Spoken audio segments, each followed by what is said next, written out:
Hello and welcome to Politics War Room with James Carville, and I'm Al Hunt. This week our guests are former Southern District Prosecutor, Oklahoma City bombing prosecutor Aitan Goelman, and author and Emmy Award-winning broadcast news correspondent Luke Russert.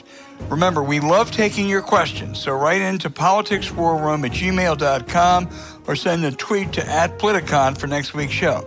Now, we're going to get to as many as we can, but don't forget to tell us where you're from. Please check out the link to our sponsor, Hold On Bags, in our episode show notes. We thank you for supporting our sponsor. It really helps make this podcast happen. So please tell your friends about us and remind them to subscribe on Apple Podcasts, Spotify, Stitcher, or wherever you get your podcasts.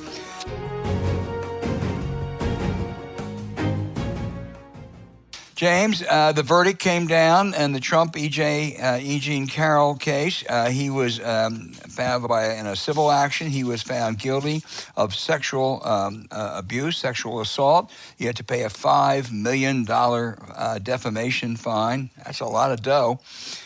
His lawyer said, well, he wasn't convicted of rape. Well, you know, I marvel at that disingenuousness. The jury was quite convinced that he sexually assaulted this woman in a Bergdorf Goodman dressing room, and then he defamed her. And, you know, they couldn't reach a consensus convincingly on whether he penetrated. You know, I'm sorry. This is a terrible decision for him. And 3 cheers for Ms. Carroll for pursuing this under what I'm sure was really, really trying circumstances. And James, I don't have any idea what the political fallout will be with this guy. I gave up trying to gauge that years ago. But I am aghast at some of his defenders. After the verdict, Marco Rubio of Florida said this case was a joke. I have one question for Senator Rubio. Do you tell your daughters, Danielle and Amanda, that sexual abuse is a joke? So, James, I don't know. Where do you think it's going to go? So, a couple things. I was out of pocket a good bit yesterday. How long was that jury out? I mean, they couldn't have been out. 3 hours. 3 hours. Yep. I mean, that tells you everything. The other thing that was kind of interesting is there was 6 males on the jury, 3 females. But, you know, in how much does it hurt him? You know, so far, nothing has happened. And I was having dinner in Los Angeles with a dear friend of this show, and I think one of the smartest political commentators ever, is Ron Brownstein. And he said that there's something we talked about, and it's called punctuated equilibrium. Now, that's a fancy Ron Brownstein phrase. It was in evolutionary biology that things just sort of happen for a long period of time, and then there's dramatic change. And we just have watched Trump's numbers stay about the same. If anything, at the indictment, you know, helped him a little bit among Republicans. I don't know when it's going to happen. I don't know if it's going to happen. But it would not be unusual if one day he just had I don't know, collapse is a word, but significant deterioration. And and we'll talk to our guest today, but there's so many other balls in the air. This is going to cause, it just has to cause some damage, some weakening, you know, maybe it's be imperceptible, but there's so much more coming. I don't know. Like I said, you've always been of the view that he won't run, that there's too much out there. I was, then I wasn't. Now every day I get closer to your view that it's just too much going on. Well, James, this is an imperfect parallel, but I do remember 1973 and early 74 with Richard Nixon, and it really took an accumulation. What was that equilibrium that Ron was talking about? I got it. Go ahead. I'll get to it. It's called punctuated equilibrium. Well, there may have been that. And it was Stephen Jay Gould and Niles Eldredge. The theory proposed that most evolution is characterized by long periods of evolutionary stability, infrequently punctuated by swift periods of branching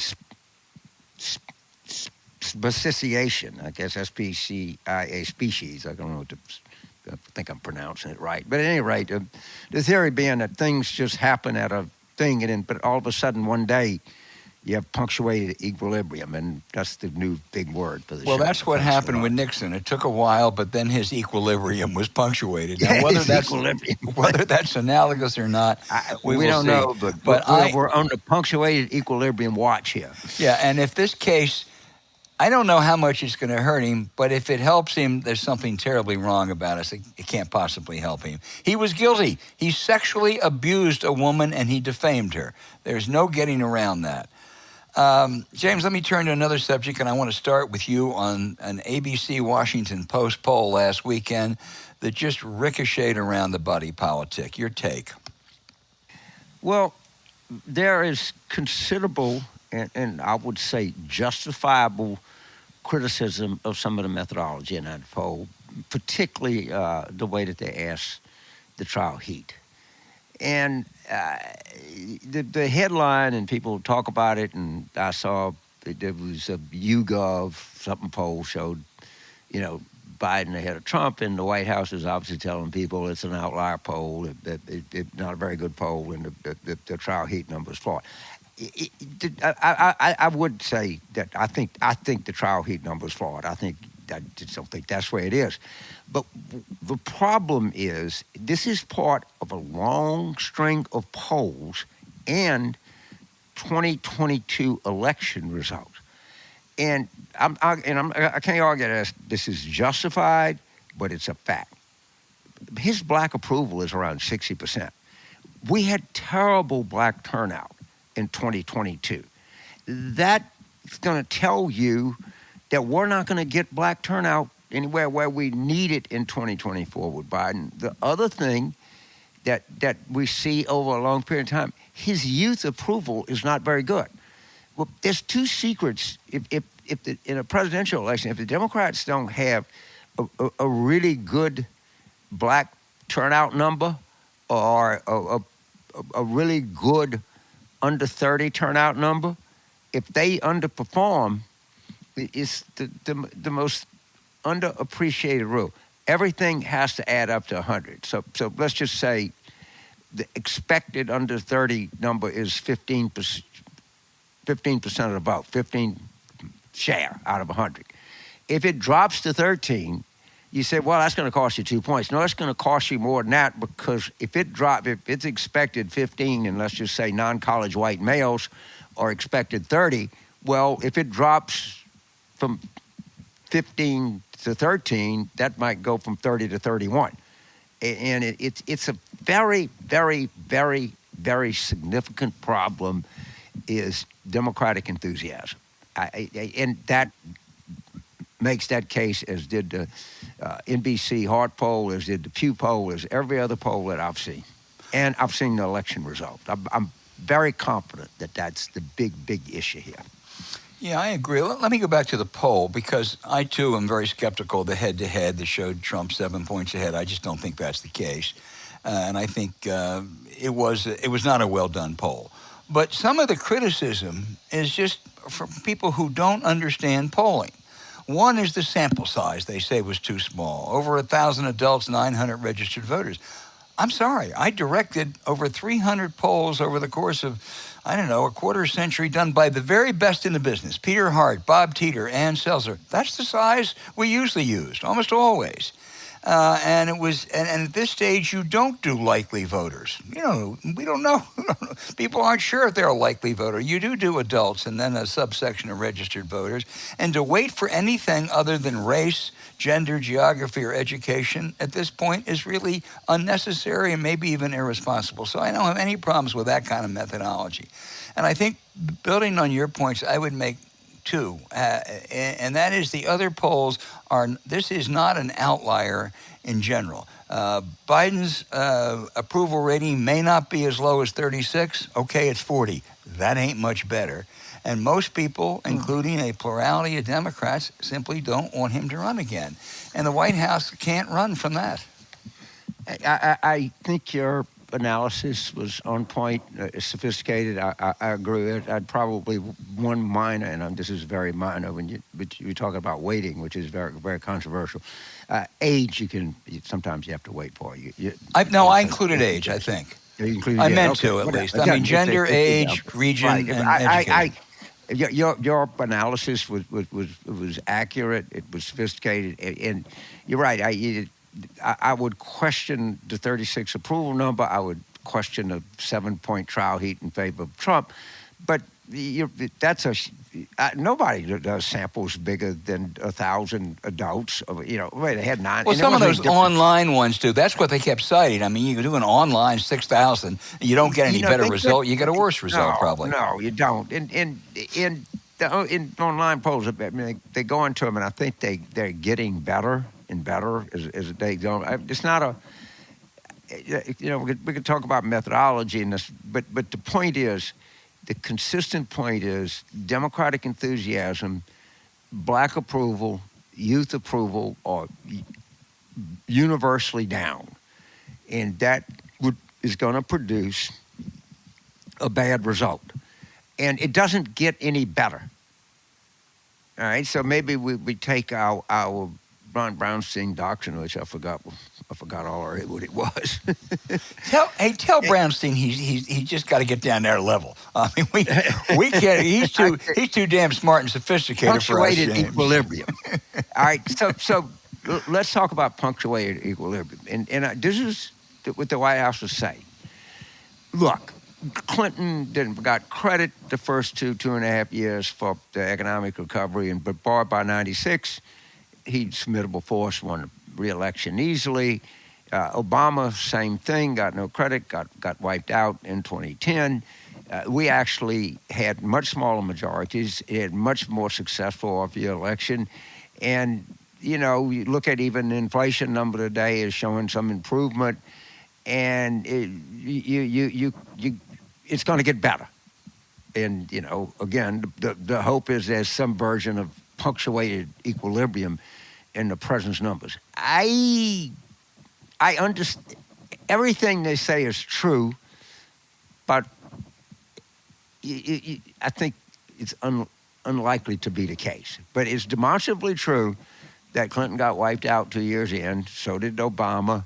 It's demonstrably true by the time that they, in the last year of their first term, they had a, substantial improvement in their numbers. So, but I don't think that's the case yet, and I think the analogy is factual, but I don't think it's relevant.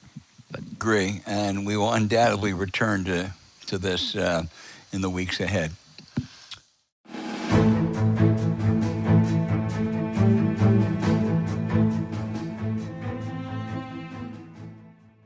Hey, James Carville, do you know that climate change could be irreversible by 2030 when your grandchild will be, 7 years old? That's less than a decade away, which is why it's more important than ever for us to make thoughtful changes that can make a big impact when it comes to caring for the earth. And it can start with a better way to go about doing our daily chores with a better bag. I really mean that. Hold On is a company born from the idea that there must be a better way to go about these daily chores. Trash bags and kitchen bags are necessary staples, but do they need to be 100% plastic? 100% no. Hold On trash and kitchen bags are heavy-duty, plant-based, non-toxic, and 100% home compostable, which means they break down in weeks, not decades, without filling our landfill or polluting our oceans. Now, this is really big for the environment, James. Well, I think what the big thing is that, I hope, about congratulations, guys. I got a terrific product. It's very sound. It's very good. Right, this stuff has been proven to be, the plastic just never, once you have them, they never get out of the system. And the fact that you take they move into trash bags like this is and I think it's just significant. And I think if we're going to kind of reverse or stabilize climate, that's going to be as a result of 10,000 products like this. And this is a particularly good one, and I do think that I'm proud the product is excellent, but it's the start of something really significant, I think. It is. I really do. You know, James, as an aside, I'll say at the risk of incurring the wrath of our producer, I'll give now King Charles credit for 40 years ago warning about the dangers of plastic. And plastic does terrible things to the environment. And, you know, with these hold-on bags, you know, plus they're zip seal kitchen bags, they come in sandwich or gallon bag sizes to fit all your needs, from holding carrots to crayons. Hold On wants to be part of the growing movement away from single-use plastic, which, if you ask most experts, is the single worst kind of plastic at every stage. From production, disposable, and decomposition, plastic bags are doing harm to our earth, our water, and even our bodies.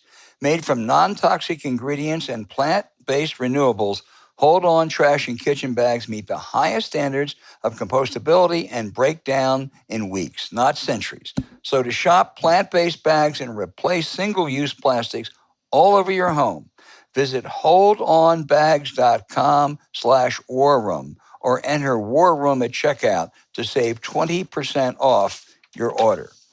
Sustainability has never been more simple. That's HOLDO-on-bags.com/war room or enter War Room to receive 20% off your order. Small things can lead to lasting change if we stop and say, hold on. Thank you, Hold On, for sponsoring this episode. You also can find the link in our show notes. Yeah, it's a great product.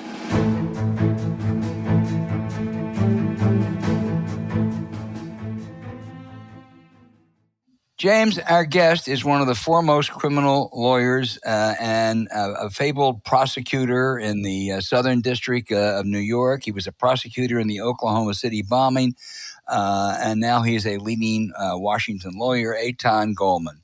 Aitan, thanks for being with us. I'm going to start off by asking you about Donald Trump, guilty in the civil case of sexual abuse and defamation, earlier indicted by the Manhattan DA. The Fulton County DA gives every indication of a charge is going to be forthcoming, while his own former Attorney General, William Barr, says Mar-a-Lago is the most serious, both for the offense and cover-up.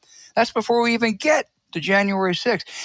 Is there any connectivity, either legally, personally, or anyway, between all these cases?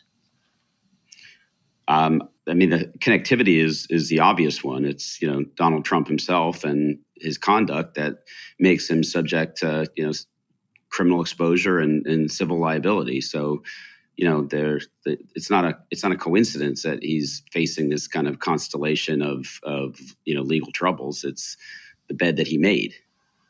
Yeah, it sure is. And I would guess, obviously, the case yesterday wasn't a criminal case, and we don't have any idea what effect it's going to have on voters. But boy, it's not something most people would want to have on their record. No, it's definitely not. And you know, one issue here is just the difference between the political timetable and the legal timetable. And that's something that the former president has, you know, used to his advantage for years, where he would, you know, sue to block the Congress from getting documents, or the courts from getting documents, or litigants from getting documents. He'd lose, he'd appeal, he'd lose, he'd take a cert petition up to the Supreme Court. And, you know, the wheels of justice grind exceedingly slowly, but the political wheels grind more quickly. So, you know, we could have a situation in 2024 where, if you believe the terrifying ABC poll from a couple days ago, Trump could actually get reelected while he's under indictment in 3 different jurisdictions. And in that case, you have a really unprecedented situation, because the reason that Bob Mueller didn't recommend indictment is because of the OLC memo, which says you can't indict a sitting president. But what it actually says is you can't indict or prosecute a sitting president. So he could, actually at least delay his criminal day of reckoning if he wins re-election. And this is something that is kind of not there in the OLC memo, because I think until now it was inconceivable that the American people would elect somebody who had, been indicted for serious crimes. Yeah, you from your distance, I guess. At first, I'd ask you if you were Trump's lawyers, which one would worry you the most? But I also want to ask you about Trump's lawyers. He goes through lawyers faster than Henry VIII went through wives. I mean, he keeps replacing them. Some of your colleagues I've talked to say none of them are the top tier lawyers. There's no real blue chip lawyer there. Is lawyering a problem for him, Aitan? He has a really dizzying array of different lawyers. I mean, we are scheduled to take Mr. Trump's deposition in the Strzok civil case, and it has been difficult kind of pinning down who represents him at what time. But I mean, I think that there is a broad range of talents on his legal team, and one of his lawyers in the Alvin Bragg case is a guy named Todd Blanche, who is a friend of mine from the Southern District of New York and is a terrific lawyer and a good guy. So he may be an outlier, but there are a lot of different lawyers and of really varying quality and also, I think, varying ethical standards. Well, that's fitting for Donald Trump. Any action, as you know, on Mar-a-Lago or January the 6th is going to ultimately have to be approved if there is a recommendation by the Attorney General. You know Merrick Garland well. He chose you to prosecute in Oklahoma City. Some hand-wringers say he's not tough enough to make those kind of really difficult decisions. What's your take?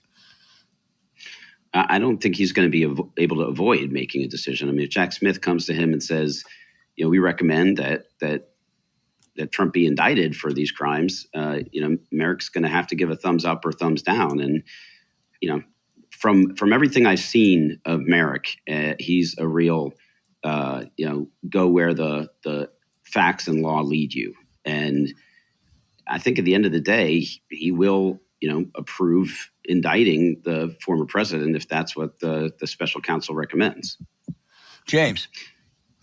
So, Counselor, I've been not a subject to my knowledge. I've been a subject of a federal investigation, but I've been on a periphery of some friend of mine here in New Orleans, obviously during the Clinton years.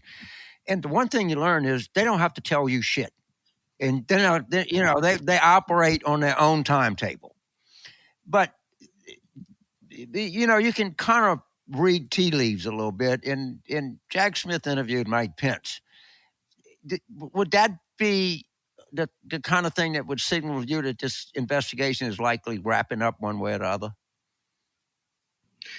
I think I think there are other signs that this is a really mature investigation. There's actually, Jack Smith actually has two kind of separate investigations going, right? He's got January 6th and the attempts to overturn the election, but then he's also got the Mar-a-Lago documents case, which, is kind of more, it involves conduct that is more recent. And it's also more of kind of a headshot because it's a much simpler case. You don't have to try to prove that when Trump was trying to get people to overturn the results of the election, he knew that the election was actually a democratic election and that what he was saying about fraud was untrue. So the Mar-a-Lago. So for the record, I was a mediocre law student, and to the extent I was a less than mediocre lawyer. But on your mind, you never can help when something as a criminal thing, and you say, what's the defense? Because, I'm sure that you as a very experienced prosecutor and defense attorney, that's what you're going to look for. I got these facts. What's my defense? And for the life of me, and I've asked a lot of people, I'm going to ask you the same question. What's a non-laughable defense for the Mar-a-Lago documents? That's a tough one, James. I mean, I don't think there really is. I've asked some heavy timber that question, and everybody's like, I don't know. Here's the thing: what Trump's defense typically is a political or a PR defense, which is they do it too, or everybody's corrupt, or look, there were documents in Pence's house and Biden's basement and Hillary, but none of that is a legal defense. You can't go in. Right. I understand you've kind of taken the notes, and you got to think, and exploring it. If they go to the Fulton County, I would say, look, he had no direct power over her. He didn't do anything to advance it. My God, there were 4 million votes. He thought there was 11,000. I mean, I don't know, it's a very good defense, but that would be off the top of my head. That's what I would argue. I guess the thing about classified documents is you don't really need to prove intent to violate the law. You don't need to prove that you knew that what you were doing was illegal. Although here, I think you definitely have that in terms of the obstructive activity and the lies to the government. But he could argue. I mean, he has argued. As president, I had absolute right to declassify anything I wanted at any time, and I could even do it in my head. Right. And so I made a decision, which I didn't record anywhere or tell anybody, but I made a decision when I took this. By the very act of me taking classified documents out of the White House, I thereby declassified them. Now, as a matter of law, that's not true, but he could make that argument, I guess. I guess, but even if the papers weren't classified, they didn't belong to him. So if you leave your law firm and you take your desk, I don't know what your situation is, your desk, the artwork, but just say it belonged to the law firm. Well, you can't take it with you. And they came and they told him, you have this stuff. It doesn't belong to you. It belongs to the National Archives. And he still didn't give it back. Yeah. And that's really that's what's going to be tough, because the evidence of him being told repeatedly, you can't do this, you can't take it, it's not yours. And then the videotape of him personally kind of going through the boxes and deciding what he wanted to keep. I mean, this is just a clash between Donald Trump's belief that he should be able to keep whatever he wants and say whatever he wants and do whatever he wants, and the actual law. Right. It's just like it doesn't matter. It doesn't matter. I mean, if you could take the Washington crossing the Delaware painting, I guess, and it doesn't belong to you. Quite simply, right. It's not yours. But anyway, your general point, your takeaway here is this strikes you as a mature criminal investigation that Jack Smith is conducting. Yeah, no, I think it is in the end stages. And I think that, it was a bad day for Donald Trump when Jack Smith was appointed, because he has been much quicker and more aggressive than what it seemed like the department had been doing for the first couple of years after January 6th. Before I turn it back to Al, I gather you know Jack Smith? I don't. I've never met the guy. Never met. Okay, but you know his reputation. I do. Yeah. You know people that know. I know a guy that knows the guy. Yeah. And his reputation, I think you're telling James me, he's a tough hombre. He's a good prosecutor. Yeah, no, he's got a great reputation. He's supposed to be, fearless and calls him as he sees him, and aggressive in the right way, and great judgment. I don't know. I haven't heard anything bad about the guy, except for from Trump. Aitan, let me ask you this. In this New York and the E. Jane Carroll case, the judge not only had an anonymous jury, but he warned them or cautioned them afterwards to stay anonymous. You've tried a lot of cases, I'm sure. Have you ever heard of a warning like that? Not exactly. I mean, I don't think the judge can force jurors to remain anonymous if they don't want to. I mean, if they want to go out and, identify themselves, there's nothing that Judge Kaplan can do. I think he was probably, giving them strongly worded advice because, he had well-founded concerns about their safety and, subject to harassment if they identify themselves. But no, I can't think of, even in anonymous juries, I cannot think of a judge at the end of it saying, keep your identity secret. I don't know when that's happened before. Someone told me even in mafia cases, they haven't heard of that, because the obvious implication is that you could be endangered because of Trumpites, if you will. And I mean, that's rather frightening, really. But let me move on to something else. You were an Oklahoma City prosecutor. There was a violent right wing back then, driven by conspiracy theories, Waco and the like.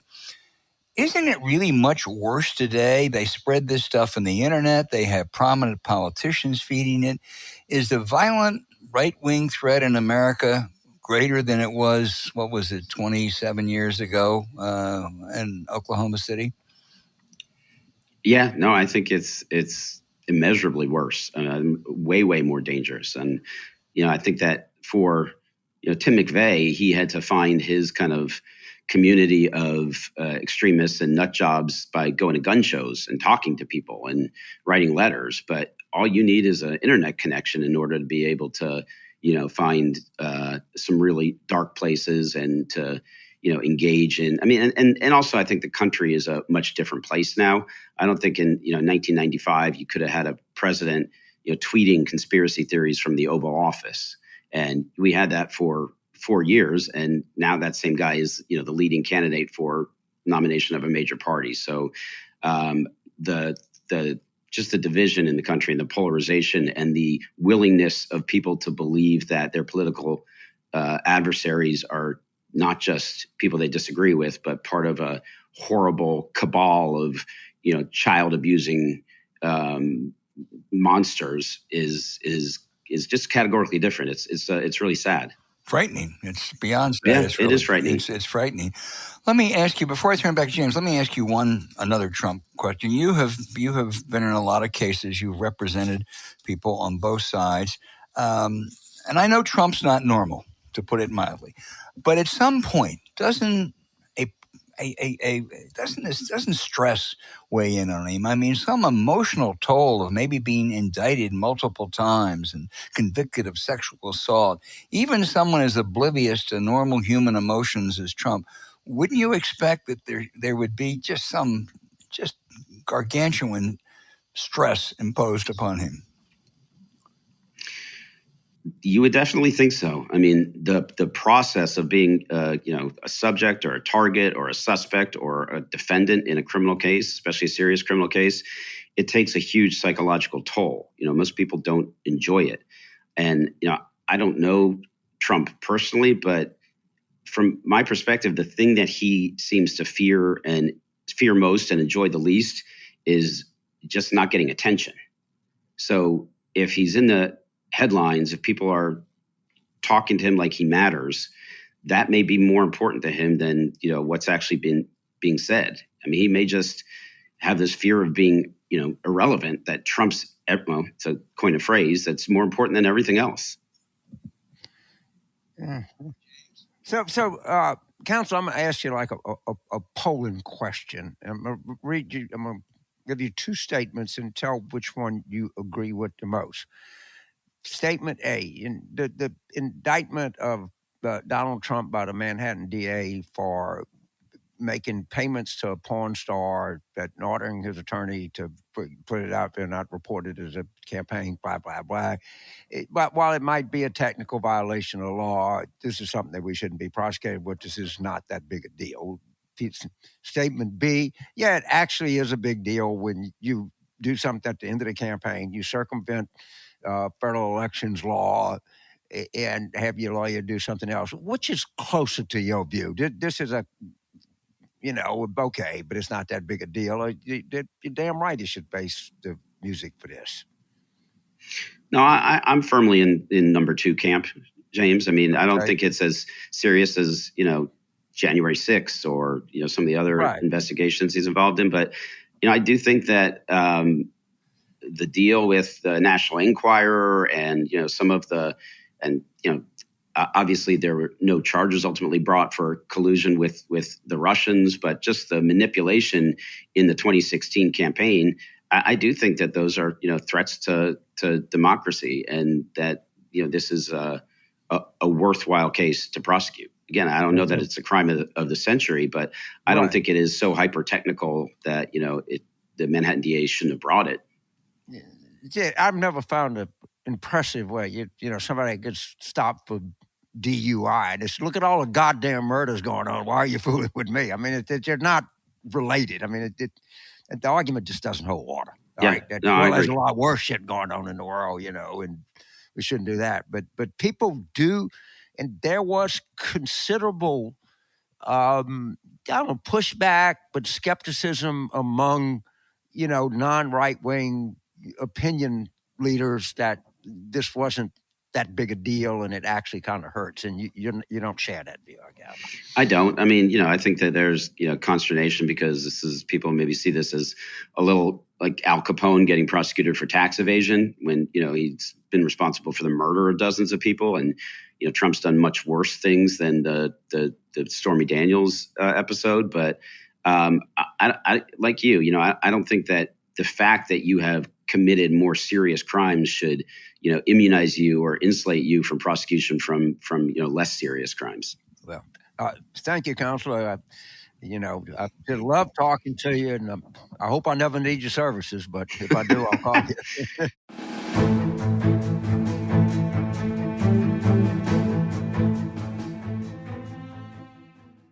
Hey, James, I'm going to tell you something that we really share, a love for the Russert Orth family. Tim was a dear friend, and every day when I watch the news, I wish he were here. He has been proven irreplaceable.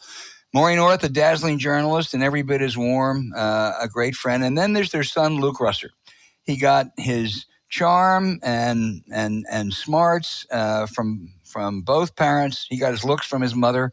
Honestly, he's just published a book called Look for Me There, Grieving My Father.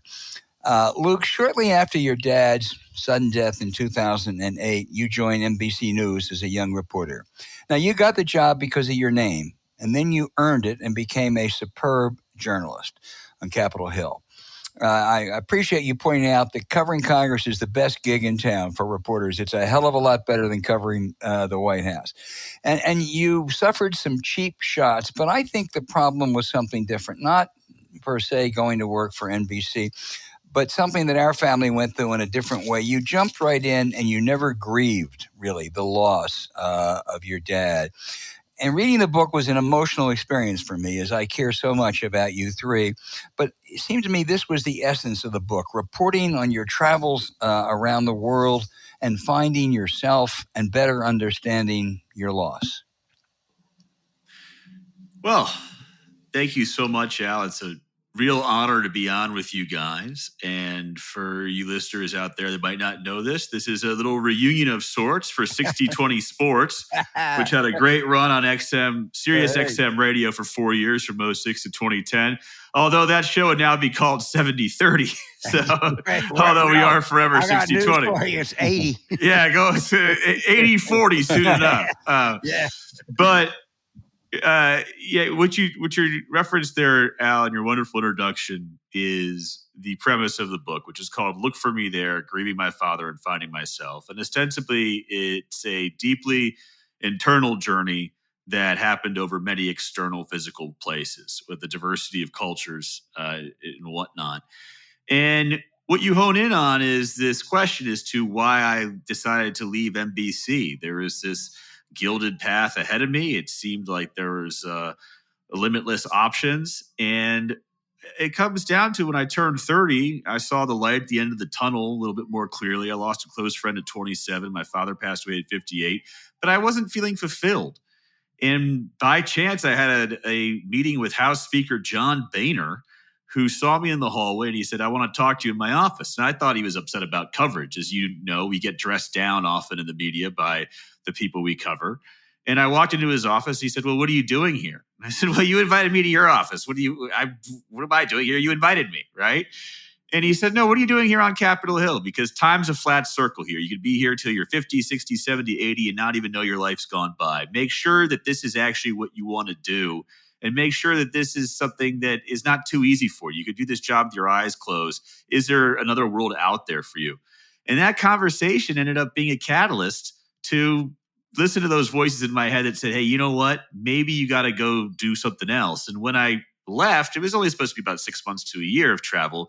I ended up learning through travel that I was doing two things. Is I was looking for something, which ultimately was a sort of acceptance by my late father to be my own person. But then I was trying to outrun something. And it's exactly what you honed in on. I was trying to outrun grief, because if I ever really processed the grief, then I would have to understand that he was really gone. And that was something that I had avoided for many, many years. Well, the fascinating conundrum was, in a way, on these journeys, you escaped the ghost of your dad, and in finding yourself, you forged maybe even a closer bond. Yes. And what's so interesting is that in all those moments where I'm alone, it's the sort of power of aloneness. you're forced to sit in those uncomfortable, heavy thoughts. There's nowhere to escape necessarily in the sense of, oh, I have all this work to do. It's okay, I'm at the top of the mountain. The climb is over. I'm sitting here. I have a moment to breathe. I have a moment to think. I have a moment to process what's going through my mind. And it would constantly come back to dad, dad, dad, dad. And that's when I knew that, oh gosh, I had never really fully grieved. And what would that entail and what would that look like? And it took me some time to do that. What I did learn through the end of it, though, is something that Tom Brokaw has said a lot, which is that your parents are with you every day. You just have to look for the signs, and you have to be willing to talk to them. But you have to get to that space, because for me, at least, it was, if I did that, then I would lose 22-year-old Luke, and 22-year-old Luke was the last time a kid saw his dad, who he loved so much. Luke, and also it's a love story between you and your mother. It brought you closer together. She was the adventuresome one in the family. She encouraged you. She encouraged your travel. And the real Tim Russert, if anything, is even better than the legend. His kindness and compassion, as my family knows, is the equal of his professional brilliance. But your mom, Maureen, is just as special. And you really discovered that more in the journey, including when she traveled with you. It's interesting. I had spent so much time traveling one-on-one with Dad. We would go to Final Fours or spring training or political events, and it was the two of us. I was his little sidekick, and I loved it. But I had never had a solo adventure with my mother. And I actually really didn't understand who my mom was independent of that role of mom. And we had a decent relationship growing up, but we certainly butted heads at times. She was more the disciplinarian in the family, the bad cop to my dad's good cop. But when I traveled with her for the first time, I understood that here was this woman at a very young age, 21 years old, graduated from Berkeley, did not want to become a nurse or a teacher, and decided to join the Peace Corps because she wanted that sense of adventure. So she measured herself up against the world at a very young age and really thought that that's what gave her purpose in life, and really was a wonderful experience that gave her a lot of direction and ignited a lot of passions in her. She still runs educational empowerment foundations in Colombia to this day. And I had never done that type of traveling. So it wasn't until I saw her out in the field and went with her to Latin America, saw how she interacted with local people, saw how she went and sought out these wonderful local experiences, and was never risk adverse, always tenacious, always tough. I then realized why she was so hard on me growing up, is that she wanted me to be like that. She wanted me to be like her, and to understand that nothing is handed to you. And it was a really eye-opening experience, and it ended up bringing us closer together. And I'm so fortunate I was able to have that. I wish it wasn't when I was 32, 31, 32, 33, but I'm happy that it occurred nonetheless. I can imagine. You're a great storyteller. In this book, the baseball game in Hiroshima, escaping a coup in Zimbabwe, for James, the Huey Lawn Drive in Paraguay, and the people, the really interesting people. Do you stay in touch with any of these people you encountered, like that fascinating young French woman, Maggie, in New Zealand? It's interesting. For a while, she was not one to keep in touch. But for a while, I kept in touch with the surfer guy. I'd send him a few messages, and then the guy who I met in Easter Island. I want to look up. I'm desperate to find a young woman who was in my tour group. She was a school teacher in the UK, and she's actually the one who took the cover photo.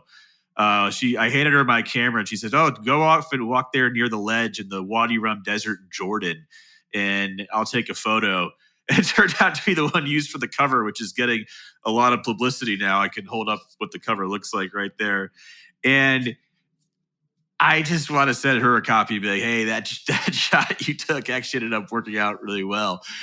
Some people, they keep in touch with everyone who they meet along their travels. It's easier to do now with social media. I still follow some people on Instagram. It's nice to see them pop up every now and then. But I'm curious to see if they follow me, if they know that they're a part of this book. I hope so. James. So, Luke and I go back and think about 60-20 sports and the fun we had, and just the different conversations. I guess one of the most memorable sporting events that I can remember was when we went to Baton Rouge for the LSU-Florida game in 2007. And, they went for it 5 times on 4th down and made it. And the other one that sticks out in my mind is right after your dad died, we had Senator Bradley on the show, and he said, I'll stay on however long you want me to stay on. And I just never kind of forgot that, Yeah, we had a lot of fun there. I mean, the tribute show after my father passed away was Yogi Berra. It was Bill Bradley. It was Bill Russell. Um, Cal Ripken Jr. It was just an incredible assortment of guests, and that was so kind of you to put together back then. And then the game you're referencing, I believe, is the Tim Tebow game where LSU beat them in 2007 on the national title. And it was my first time in Tiger Stadium. And the thing I remember a few things about that night, which was fun, is one, how at some point everyone just parks alongside the highway because the traffic is so bad to get in. They just say, screw it. And they park their cars alongside the highway, just start walking on the shoulder to get to Tiger Stadium. And there were more people outside of the stadium than there were inside of the stadium. That's correct. And I believe I asked you about Louisiana and where taxpayer money went. And I said, is it really necessary for Mike the Tiger to have a $3 million cage or something? And you told me to shove it. So that was very funny. Mike the Tiger was a wonderful assortment of Louisiana taxpayer money. Yeah, I just to say that I think the athletic department has enough money to pay for Mike's cage, but anyway, they get rent-free land from the state. But so, obviously you've had this terrific career. Well, the story about Boehner, makes me like Boehner a lot more than I did at the beginning of the show. I didn't dislike him. He's actually He as James is getting his headpiece on, I will say he has been probably the best Republican speaker in the last 25 years. Not a high bar, but he still achieved it. Yeah. And that's the sort of, it's just sort of, Boehner prides himself, much like you guys did in that era, is there's something to be said about civility and being nice to people, even the ones you disagree with. And it's interesting as you bring up his name now and people look fondly towards it. There's almost a nostalgia for Boehner because it was sort of, he was presiding over when the shift happened to a much more vitriolic, angry political time, especially which we live in now, which is just all memes and tearing people down, et cetera. It's tough sledding. It really is. Yeah. I see Barry Jackson every now and then. He's close to Mary and Maria Sino, and he was Boehner's kind of chief of staff. Barry's just wrought about the direction the Trump Republican Party is going, and I don't think my guess won't get better. But I just asked, obviously the question that people do is, wow, you had a great career on the Capitol Hill Reporter. You wrote this terrific book that's, getting, highly regarded, well reviewed. Can you give us any sense of direction? What are you thinking about your kind of next act in life? Are you in that thought process right now, or what direction are you thinking? And even more important, can you tell us, maybe there's a girl somewhere along the line here? I mean, not to be personal. I'm going to interrupt to say I've known Luke Russert for a long time, and he's never been without a girl, James. So that's that. We know the answer to that. We may not know the identity. Over the years, we go to a lot of national games, and there's always, I'd say one thing is a lot. I think you at one time, the real one. You at one time volunteered to pay for a New Orleans wedding for me. So that was, I don't know if you remember saying that, but that was once thrown out there. But that's funny, James, because, look at you. You're a grandfather now, and you're asking the same types of questions that my mom is asking is, where are the grandbabies going to come? We're working on it. We're getting there. As far as what I want to do, I enjoyed the storytelling space. It's a good one for me at this moment. The book was it was a long journey to write that. It took a lot of time. You said to me early on in my career, you said, because a few people had approached me about a book when I was much younger, and you gave me advice that I always remembered, which was, a book is expletive hard. And I would tend to agree with that after having to write one. It was a very long, arduous process. I don't know if I have another one of those in me right away. But that long-form storytelling, I really enjoy. And we have I think someone who we mutually like a lot is Wright Thompson, who does that show True South and writes a lot about stuff. And I like what he, if I could be in that type of space, I think that's a very comfortable one. Well, yeah, Wright would be a good guy to emulate, and he does a lot of long-form stuff. it's really good. And he's a very close friend. I text him every now and then. He's a Mississippi Democrat. I'm sure he's all in on Brandon Presley's campaign. You got to come down and see me in Bay St. Louis. It's a place to be. I hear you have a good time down there. I got to go do it, and we got to get you. Do you go to the games anymore, James? You don't go to a lot of the LSU games anymore. Honestly, I could park, probably into the stadium if I want to. I'll have leg directors and all best. But as you know, those things are a production. I don't care who you are. When you drive from New Orleans to go to an LSU game would take me 9 hours. All right. Yeah. And the television is just so good. Obviously I went to the Clemson game in the national championship. But I agree with you. I think that now the TV value in HD TV, the way football is shot and framed, it really is a theater sport. It really is now. It's much better at home. It really is. You notice something about the LSU games that people don't appreciate. They are 50, 60,000 people outside the stadium that have no intention of going to the game. None. Right. And they put the television up and they're balling crawfish and jambalaya and just drinking. And that's I don't know if that's true in other places, but I want to go to your sports. And where do you see the Bills next year? Are you optimistic, or they have issues coming up, or what? My hope for the Bills is I was excited that Aaron Rodgers is in the division, because I think the Bills would be much better served going into the playoffs as a wild card. I think that the last few years, they've tried to do this end-to-end, win the division, then go on to win the conference and stay at 13, 14 wins all year. It's very hard. Get into the wild card, have the odds stacked against you, and just play free-spirited football. And I think that'd do a good service for them. So I think they'll be okay. I actually don't think they'll win the division this year. I think Miami or the Jets will. I really do. But I think the Bills will get in as a wild card, and they'll make some noise. Wow. Well, and do you have any prediction in college football? Come on, it's not Georgia. How about that? This is going to sound like really stupid. I think Georgia's overrated. All right? No, well, come on, James. They're two-time national champions right in a row. They beat TCU, I don't know, 60-4 or whatever it was. The two reasons I say that is, one, we were a good football team last year. I'm not going to kid, but I think Coach Kelly would be the first to say that we have come to be a great football team. They beat us in conference championship 30-15. All right, 2 touchdowns. Actually, they scored on football.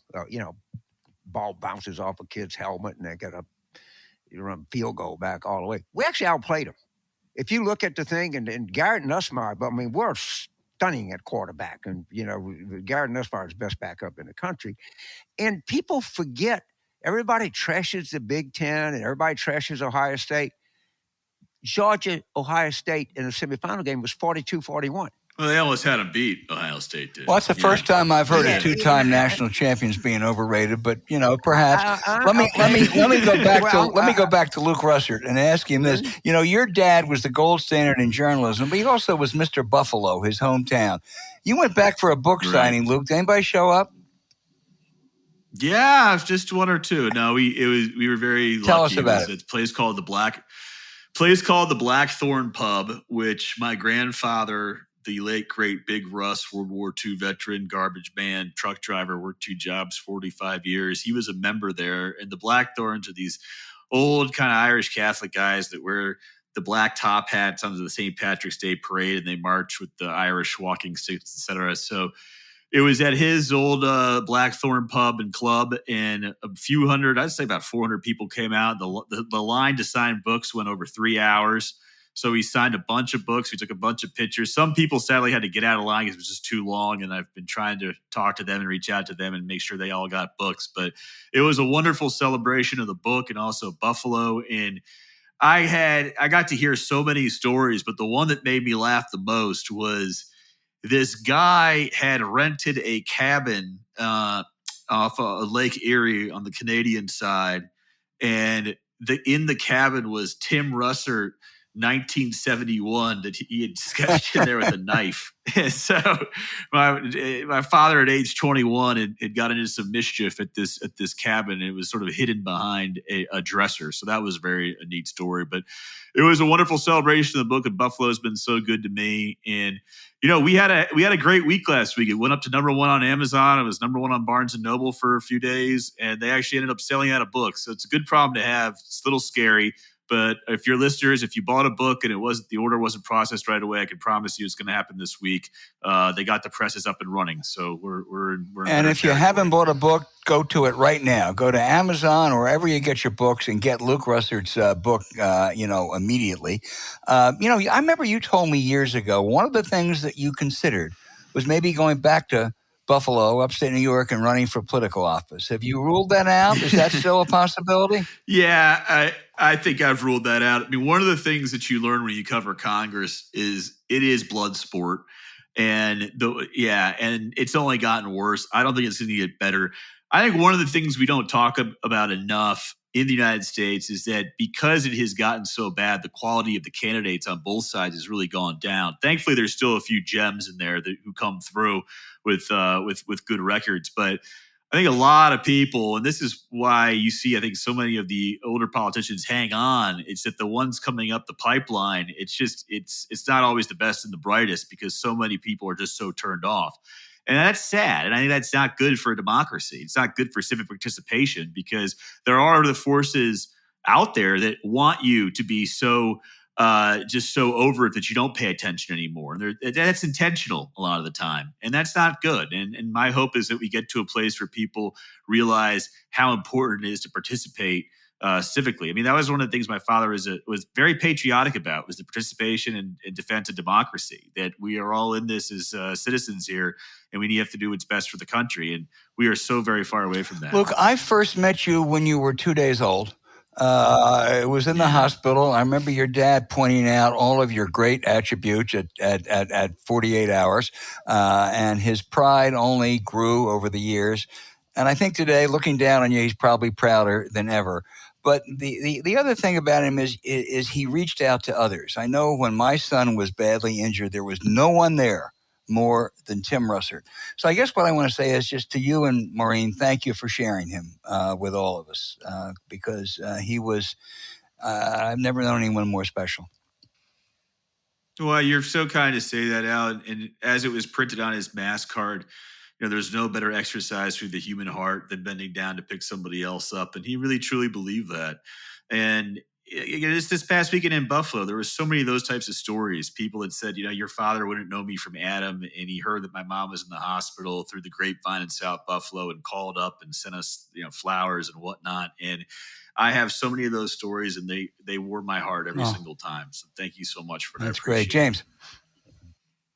Oh, well, no, I mean, I really, it was so touching to have you on the show. And I was so, writing a book like that and exposing yourself and your feelings in this era is, you got to figure that you might get some ridicule when you correct you did not, and justifiably, because you wrote a good book. And I just think that you continue to have something to say, and I hope you stay, come back and be a little bit in the public sphere. I totally agree with you. I think Georgia is overrated, but I think I think it's good that you're thinking about more storytelling, because the more storytellers we have, the better we're all going to be. Well, I appreciate that, James. Thank you so much. And you guys have been so supportive of me for such a long time, and I can't thank you enough. And you guys are great dads too. You have great kids. You have great kids. Great kids. I think Mary's going to see you tonight, so I asked her about. I look forward to it.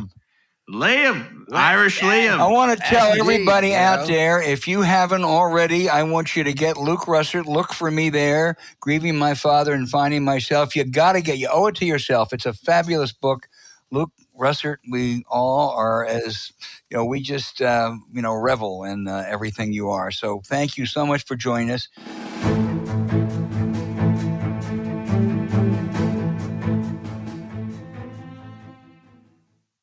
Okay, now for the outrage of the week. James, I'm going to postpone my outrage about Republican efforts to sabotage voting, and we'll start to take that up next week. Instead, I want to pay tribute to one of America's greatest citizens, Newton Minow, who passed away last weekend at 97.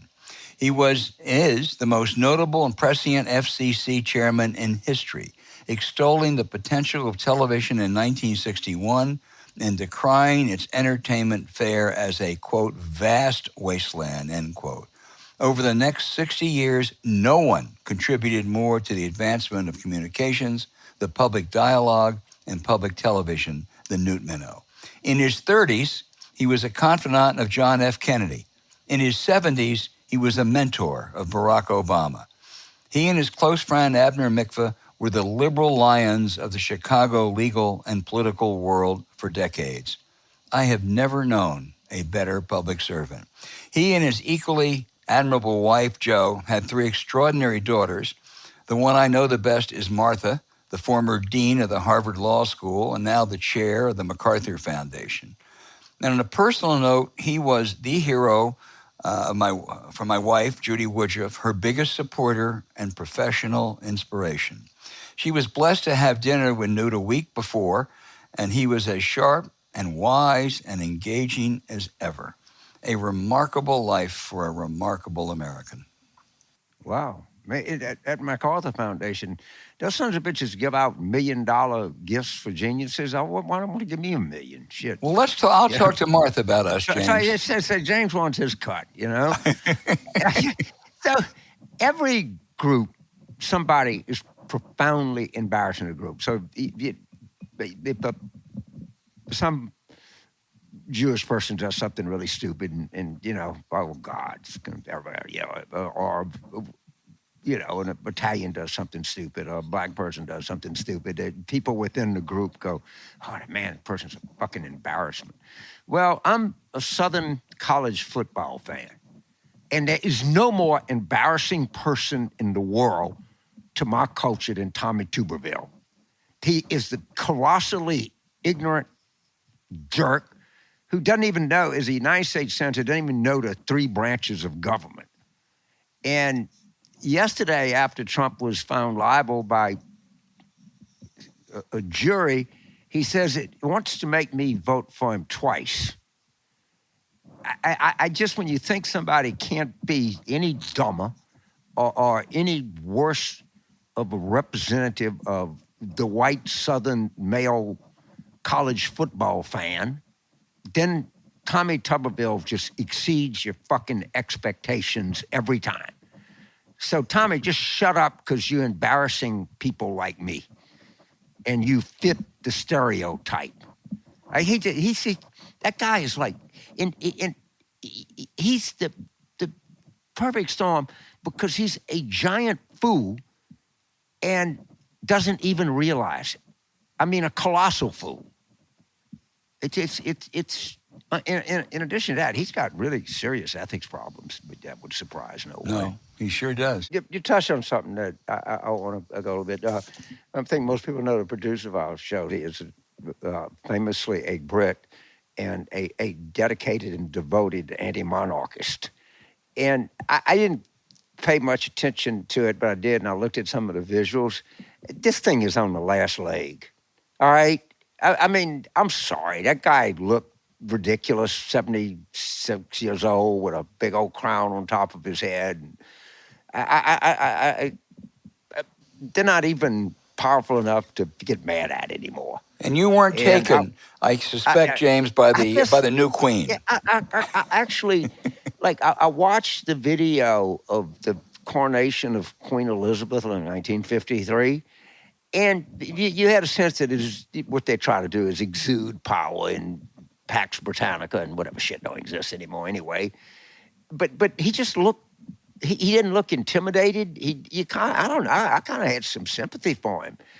And what's really amazing about modern Britain, and of course my family is famously Irish, and of course traditionally hate the Brits for good reason. But I now feel sorry for them.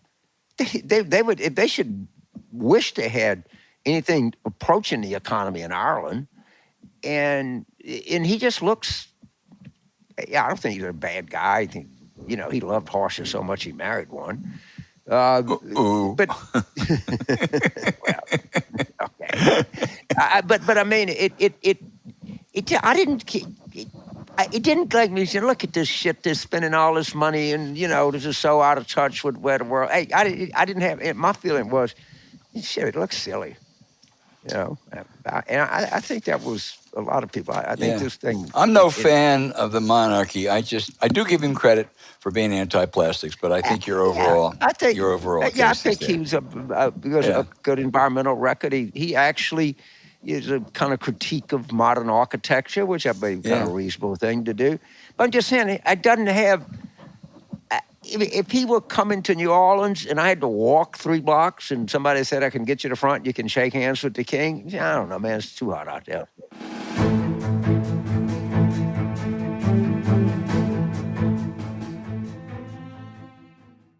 Okay, here's our favorite segment, one of our favorite segments, James. Questions, gosh, they are so good. I'm going to start with Bob in Tampa, Florida. And he says, you were with President Clinton when he made a political comeback and was dubbed the comeback kid in 1992. Ron DeSantis has had a horrible few weeks and is being written off as dead. Politically, if DeSantis were a political presidential stock, would you be a buyer or a seller? And that's, let's start with a couple of things. First of all, I cannot think of two people in politics that are stylistically more unalike than Bill Clinton and Ron DeSantis. All right? I was there, and the very qualities that brought Bill Clinton kind of back from the, dead or almost dead, were just the ability to relate to people in a stunning way and to do everything. And DeSantis, for whatever reason, I'm sure he has some kind of medical condition that he just can't relate to people. So he doesn't have that skill set, the analogy that you want to make. Can he come back? Yeah. I mean, he's not dead yet. And a lot, and his sort of these cultural antics and stunts that he pulls are, sufficiently popular with the Republican base. And I would be reluctant to say he can't come back, but it's certainly not going to come back in any kind of way that Bill Clinton was able to. Well, I think the only way he comes back is if Donald Trump craters. And if Donald Trump craters, then you say, okay, if not Ron DeSantis, who? There's not a lot of great choices, but that's his one chance. But I share your views about him. He just is simply not a very attractive personality, and he ain't going to change that. Yeah, the donors and people have caught on to it. And the other thing is, sometimes something happens and it seems ridiculous and it's just politically damaged. And in the eating pudding with his fingers. One of my favorite people cover this, I don't know, is Margaret Hartman at New York Magazine. And she immediately said, this is the end of DeSantis.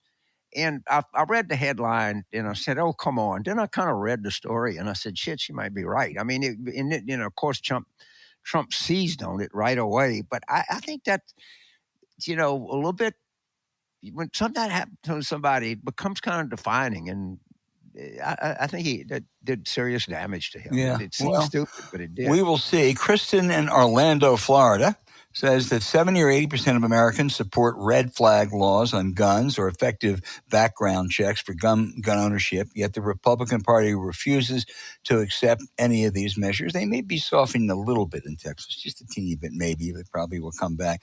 But is this simply about, Kristen asked, the NRA, or do you think on some level that they want their supporters to be heavily armed, including assault weapons? Yeah, Kristen, it's the NRA, but it's the rank and file, and there are other gun groups involved too. There is every place in America, background checks, red flag laws, banning assault weapons, polls well. But what they do is they reach their people. They make for their people, the opponents of these laws, it is the top issue. And for the other people, the 70 or 80% that you allude to, it's, maybe their fourth or their seventh or their 10th most important issue. And that intensity factor, sadly, has not gone away. And I don't think Republicans are going to change much. So, there's a saying, and I think it applies to you can't unring a bell, right? Can never tire pointing out to people, assault weapons were banned in the United States from 1994 to 2004. I'm sorry, they were. And then we stupidly, and I mean really stupidly, did away with the assault weapons ban. And no one thought that the gun sales of AR-15, and they have exploded. And everybody feels the same. There's this escalation that says, well, if everybody else has one, then I got to have one. And they're prevalent. They're everywhere. And the first thing where you have some kind of conflict dispute or you have a mental problem. Look, I think if you ran the thread through all of these mass shooters, and this guy too, none of them get laid. I'm sorry, it sounds kind of unsophisticated in a locker room analogy to make about a serious problem, but I bet you that if you put what's a constant in all of these people, that they're what they call incels, and they're just mad because no one wants to have sex with them. I don't know how you solve that problem, but that's a big. And this guy was crazy, and and the fact that if they wouldn't have had AR-15s, okay, maybe he would have been pissed off and he'd have had a Smith & Wesson and started shooting people. He's not going to kill nearly as many people as you can with one of these things. James Carville, a political maestro, an historical buff, and now sexologist. That's right. I think that's my own research is that a lot of these people are just mad because they can't have sex with anybody. Yeah. They really do. James, I want to combine to Dan in Los Angeles, who says that you say voting for no labels would be the easiest way for Trump to get back in the White House. But he said, what can we do about no labels? And would a no labels candidate, even given that ABC poll and everything, have a chance at winning? And then kind of as a follow-up, James, you can address both. JP in Virginia Beach says, okay, if you don't like Biden, give me one or two candidates who would be a strong Democratic candidate. So why don't you take no labels first and then go to the alternative? Well, the only thing, so let's go with a little history. Ralph Nader clearly cost Al Gore Florida, which clearly cost Al Gore the election. Unknown or underappreciated thing is Jill Stein got more votes than Hillary lost by in Pennsylvania, Michigan, and Wisconsin. That's evident. And that's the kind of history. And so no labels would take, it's kind of putting out, look, we don't have any labels. We don't like Trump. We don't like the squad. I don't know what the fuck they're saying. And it's first of all, it's a giant money-making scam. Secondly, it's trying to get into contested states where all it can do, if it gets on the ballot in Arizona, is take votes away from the Democrat. And that's all it is. And what you need to do, if you know people that are donating to it, I had a friend of mine, a wealthy guy, Hollywood guy, asked me if I thought he should give money to no labels. And I said, if you give those freaking people a nickel, I'll never speak to you again for the rest of your life. And if you don't call all your friends and tell them I'll never speak to you. Okay, quickly, James, give us one or two candidates who'd be better than Biden. Really quickly. Gretchen Whitmer, Mitch Landrieu, Gina Raimondo, Jared Polis, Raphael Warnock. They're everywhere. Wes Moore, Josh Shapiro, Andy Brashear. Our next question is from Tim in Bartlett, Illinois. So could you please talk about the demographics and voter aging death rates that may impact both political parties? And will gerrymandering continue to be a huge factor in making it very hard for Democrats to break through in 2024? Tim, let me tell you something. Gerrymandering is going to affect some House races. They're probably going to maybe Democrats are 3 or 4 seats, they'll have a net loss just because of that. But I'll tell you what worries me the most, and something that this show is going to start to focus on very soon, and that is absolute voting suppression. State after state after state that has a Republican control, Texas and North Carolina and Georgia and Ohio, are engaged in massive voting suppression efforts. It's Jim Crow 3.0 maybe, aimed primarily at voters of color, but also young voters. And what they realize is if it's a really fair election, oftentimes they're going to lose. And so they're going to make sure they tilt the balance, and I think James and I are going to start talking about that a lot. A very good question, and of course, 100% right. But the voter suppression stuff is an enormous problem. After this cycle of the Wisconsin Supreme Court race, Cleta Mitchell was, very highly influential right-wing, lawyer, agitator, I don't know what you call her, said it's unbelievable. These college kids just roll out of bed and go vote. Well, why shouldn't they? I roll out of bed. All my life, I've rolled out of bed, and if I vote in New Orleans, I got to walk a block and a half to the fire station. What's wrong with that? I don't understand what they're talking about. Of course, we understand what they're talking about. They can't win elections unless it's suppressed. Now, the demographic question, and I think some good quant or mathematician or actuarial guy could come up and, on average, how many Republicans die every week and how many people turn 18. And I think that has probably been done. And I suspect, I don't know, but I heavily suspect that there are more people turning 18 that are going to vote Democratic.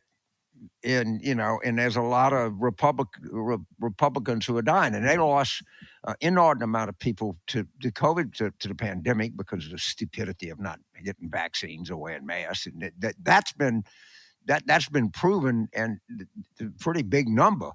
So yes, and they know this is happening right in front of them, and they know the only thing they can do is voter suppression, and they better watch out.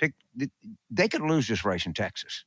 I promise you. I think that Colin, of course, we're big fans of his, is in many ways a better statewide campaign or candidate than O'Rourke was. And Cruz is significantly less popular today than he was, in 2018. I agree with you totally on Colin. I'm not sure if I wish that other congressman had jumped in or not. He did jump in, and I kind of wish he hadn't. But in any event, I think Colin will win, and he'll be a strong candidate. I think, I do think Colin will win. And I hear reports from Texas that people are very enthusiastic about him. And, I don't know primary, but he'll win that primary. James, Ryan in Robeson County, North Carolina, says that Lieutenant Governor Mark Robinson, who is a real right-winger, is really putting in lots of work in rural areas. The local Democratic Party is virtually non-existent. What can North Carolina do? Because I have legitimately not heard of the Democratic candidate in my areas. Well, you've obviously went to University of North Carolina and you stay much closer to... You're talking about me, James? I went to Wake Forest. Yes. Right. Okay. I'm saying. Oh, I see. Okay. Kind of part that you have a greater interest, but my understanding is we do have that guy is really nuts. Mark Robinson. The lieutenant governor. Yeah. He's out there, even in out there. But I hope that the Democrats are in. The candidate we have is the current attorney general. He seems like he's pretty on his toes kind of person. But the fact that county, isn't Robinson County right out of Charlotte? Yeah, it's down there. It's a swing county kind of in the right. Right. It's a very right. But the fact that you haven't heard what's going on is I think significant. And I will make some noise that we got to get in places like this and be heard. But other than the presidential race and maybe control the Senate together, there is no more important race than that North Carolina governor's race in 2024. Because the Democrats screwed it up and they wrote off North Carolina, national Democrats. DNC in the White House, and they lost not only a Senate seat, but they lost the Supreme Court down there. So the Republicans control the legislature. They control the Supreme Court. If they control the executive, they're going to do a lot of damage in the next 2 years. If they get the governorship too, it's Katie, whoever you want, bar the door. It'll be an absolute. I mean, they will try to turn North Carolina into Alabama. So it's a state that Democrats can win, and that gubernatorial candidate, I think it's Josh Stein. Is that right, James? The AG. He should beat Mark Robinson, who will be primary, but is likely to win. And it's a critical race. And national Democrats, the DNC in the White House, you got to put North Carolina on the radar screen. Of all the states that you lost in 2020, that really is the only one where you have a reasonable chance of winning next time in a normal race. You can't ignore North Carolina. You can't, and I suspect that the previous question about the demographics, North Carolina, I would think off the top of my head, is a prime example of like a state where the Republicans are dying and more diverse and young. Not just we think of a lot of colleges there, but that's not who really young people are. And yes, I think you're right. And we got to get in there and compete. It's a lot of people. It's a huge 14 electoral votes or something like that. And I think it's actually 15 significant or 16. state. Yeah. It's Yeah, 15. it is. Okay, whatever. But it's a lot. But it is a significant state that it is very, would be very critical if we could get it to join the Democratic coalition. And with hard work, I think we can do it. But we got to get. Thank you for sounding the alarm. We got to get some help down there to Robinson County and has a bill. No question. John in Boston, Massachusetts asked a really good question. Why didn't the Democrats pass a debt ceiling extension during the lame duck session? It was obviously Republican obstruction was coming. They knew that. They wanted to. The calendar was so tight. They had so many other must-pass things that, frankly, and the Republicans in the Senate were going to be obstructionists, and they just couldn't do it, and they regretted it. Yeah, this is, it always kind of works itself out. But I got to tell you, there's some chance this whole thing could blow up. I don't know. I can't tell you if the chance of 25 or 2 or 60 or whatever it is. But it's going to take some skill here. And I'm not sure how this movie ends. I'm really not. And frightening is really It sure is. I'm scared to death. People are scared. I agree. And you don't hear, it's all going to be fine. It's just bullshit. They'll resolve these things right at the end. Maybe that's the case, but I wish. Yeah, as Luke Russert reminded us, John Boehner is not there anymore, and these people are no John Boehners. Tressa in Minnesota. Now, Tressa, next time you better tell us where in Minnesota you're from, because that's a pretty big state. But you asked such a good question. You say Mississippi is 36.9% black and 58% white, yet Mississippi is solid red. What's the deal? Are black voters not actually voting? Are they voting Republican or what? So it might be a little higher than that, but that doesn't matter. It is by percentage the blackest state in the United States, and black turnout, black share constantly underperforms black turnout. But to understand this about Mississippi is that Jim Hood, Mike Espy, they lost by 5 or 6 points. It's not Tennessee. I think they're really working. Hood and Benny Thompson didn't get along. I don't know. I'm worried about black turnout everywhere, and I don't know why it would be better in Mississippi than it is anywhere else. But I'm trying to help. And it's a state that Democrats can win, have a better chance to win statewide elections than they think. It just, when people hear Mississippi, they shut down. I never win. It's backwards. It's all of that. Some of varying degrees, all that's true, but it's a lot closer to being Democratic than Alabama or Tennessee or Kentucky is. And I continue to believe that we got a real shot at the governor's race down there. And you just have to know how corrupt these Mississippi Republicans are. It's just staggering. So your point is well taken, and it's a very intelligent question. Sure is, and I want to say right up front, my son's working down there for the Democratic candidate Brandon Presley in Mississippi, so I don't have any detachment at all. But I think James has made some really good points. There are two. I want to cite two pieces of journalism. David Firestone in the New York Times wrote a good piece about the possibility the Democrats really could win in Mississippi. So if you have any doubts, read that piece.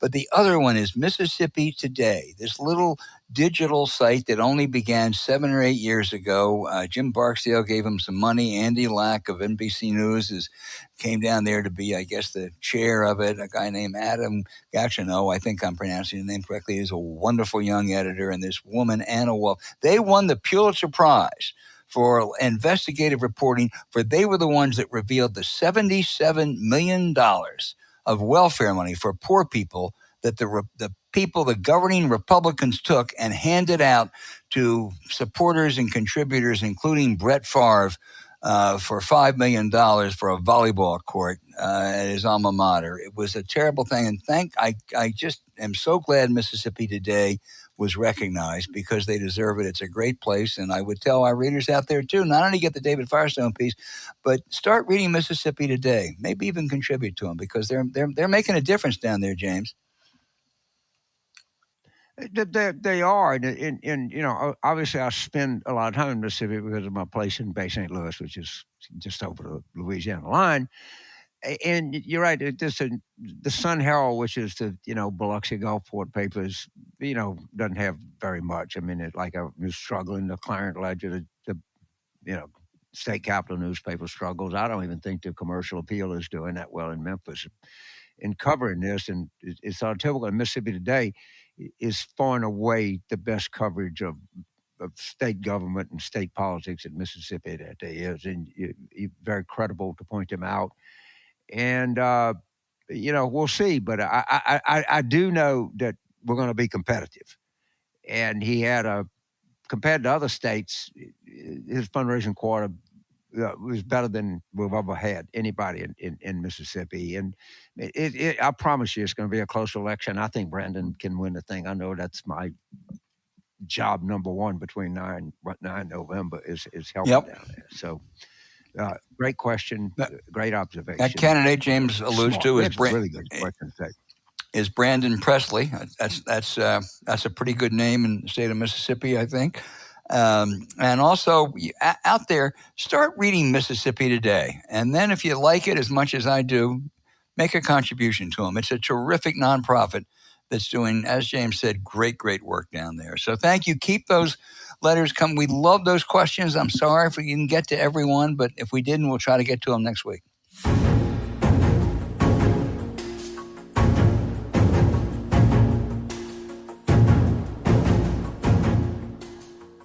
Hey, thanks for listening to Politics War Room with James Carville, and I'm Al Hunt. Now, don't forget to send your questions for us by email to politicswarroom@gmail.com or tweet them for next week's show @Politicon. Following this episode, we'd appreciate it if you check out the link to our sponsor, Hold On Bags, in the show notes. We really thank you for supporting them, because when you do, you help make this podcast happen. To keep up with us, subscribe to Politics War Room on Apple Podcasts, Spotify, Stitcher, or wherever you listen. Please rate the show with a 5-star review. We'll be back next week with another show as we continue our War Room planning.